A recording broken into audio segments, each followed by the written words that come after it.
VRV is just weird because VRV was supposed to be expanding Crunchyroll, I think, but once you lost Funimation, I think you lost a big chunk of your audience. The thing is, they've been Predator's not that losing good all anymore. sorts of things. They lost that Curiosity one, which was like their biodocs and their scientific TV series. They lost Funimation. They lost Shudder, which was their horror stuff. Mm. Uh, they lost the Funimation, but they got HiDive, and HiDive really hasn't been able to come out with anything Yeah, unique. I'll be honest with you. As everyone's watching all these new animes, I actually did dump in. I did jive. I jived into High Dive. uh, they Jive Turkey. they have some classic animes I never got into, and there was one some friends introduced me into a few years back. I don't know if I'm boring any of our listeners with this. Basically, though, if you're looking for some classic animes that maybe from the 2000s you didn't get a hold of, check them out. They actually have some good ones on there.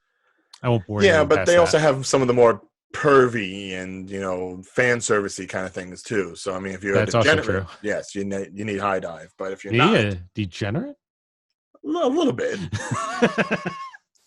Look, like when I saw that High Dive got added, and I was scrolling through the Crunchyroll catalog of things, and I saw the High Dive catalog of things. First of all, the benefit of High Dive is that you have like your dubs, which I like dubs because I want to get into it. But I see that a lot of the ones they have dubbed are usually the ones of a more scandalous nature. Like Yeah, one I just watched because I thought it was interesting because it was a mecha.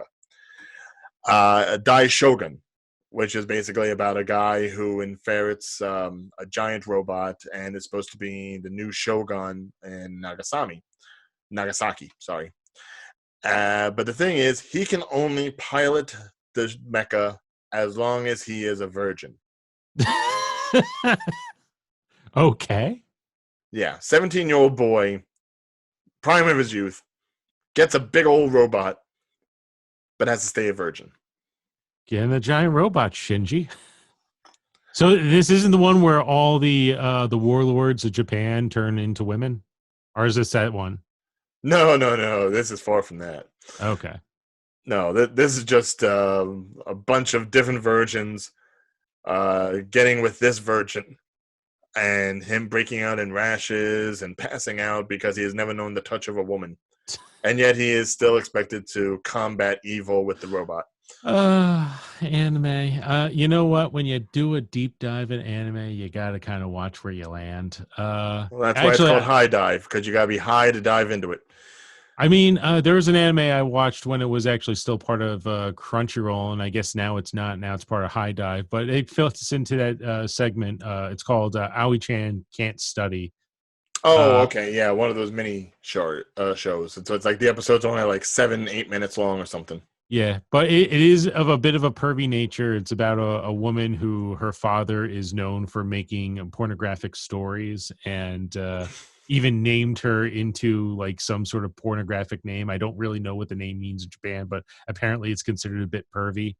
And it's her kind of fighting her feelings because she's been ignoring everyone for years, being a shut in, and then finally meets some guy who she starts falling in love with, but she's kind of between this. I need him to go away so I can study and go to college and etc. It's a weird pervy love story, but it fits into that role, and because it's brand new, that is what High Dive has been advertising the most in on social media. Ao-chan can't study, yeah. Yeah. Jeez. Yep. I guess I mean, even the AO means like like orgasm, I think it means. does it? I Oh, so think so. that's what it. Oh, okay. Now it makes sense to me. Yeah, orgasm can't study. That's what the show is essentially entitled. uh, so yeah, so High Dive is a little weird. Admittedly, matter of fact, the anime I was watching is one from like 15 years ago. I remember an old group that I was a part of was watching. I was like, let me catch up on this. It was called The Familiar Zero, and also a Oh, bit that pervy. is such an awful one. Oh my god, that I'm sorry. I'm 2 I'm seasons familiar with the in. series, and I'm sorry, that bitch. There's no other way to describe her. She is a bitch. She is one of the most unlikable protagonists in any magical girl anime. Yet the male character, for some reason, will follow her to the end. He even had a chance at the end of one season to go home, and he's like, "I'll stay behind for her." Why? In fact, Because Stockholm syndrome. That's why. It's like Beauty and the Beast. There's another character who is really pawning for him and really loves him, and it's like, I want to see those two to get together. Those are the more. But anyway, yeah. Oh yeah, no. The guy in these things always picks the wrong girl. All right, we've seen that. Anyone that's watched ReZero can attest to this.